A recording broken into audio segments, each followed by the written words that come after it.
Aliments per la visió. Per mantenir una bona visió necessitem sobretot vitamines.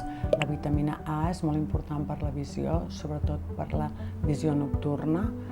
També necessitem vitamines antioxidants, que són la vitamina C i la vitamina E.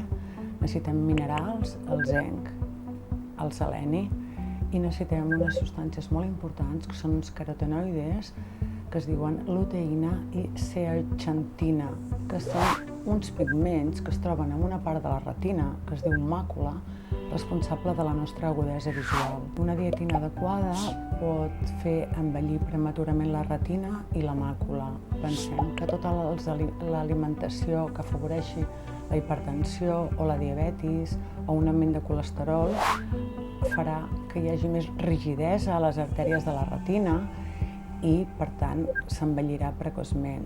Així mateix, una dieta sense luteïna i zeaxantina, ni vitamines ni antioxidants, el que farà és envellir precoçment la màcula, dificultant la nostra visió i la nostra agudesa visual. També ens pot augmentar el risc de catarates, una dieta sense vitamines ni minerals.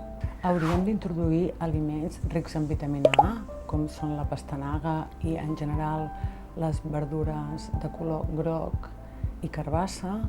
També hauríem d'introduir àcids grassos omega-3 que venen del peix, blau, salmó, sardina, tonyina, verat, l'oli d'oliva extra verge, el seleni, que el trobarem en els fruits secs també, el zinc, que el trobem en el marisc, i la luteïna i la zeaxantina, que són molt importants, que els trobem a les verdures de fulla verda, com són les espinacs, la col rissada, la col cale, les bledes, i també en els ous. En els ous vull fer un punt i a part, perquè l'ou és un gran aliment, és un superaliment que té moltes vitamines, té luteïna i zeaxantina, sobretot el rovell, per això té aquest color, i és molt important el seu consum, fins i tot diari.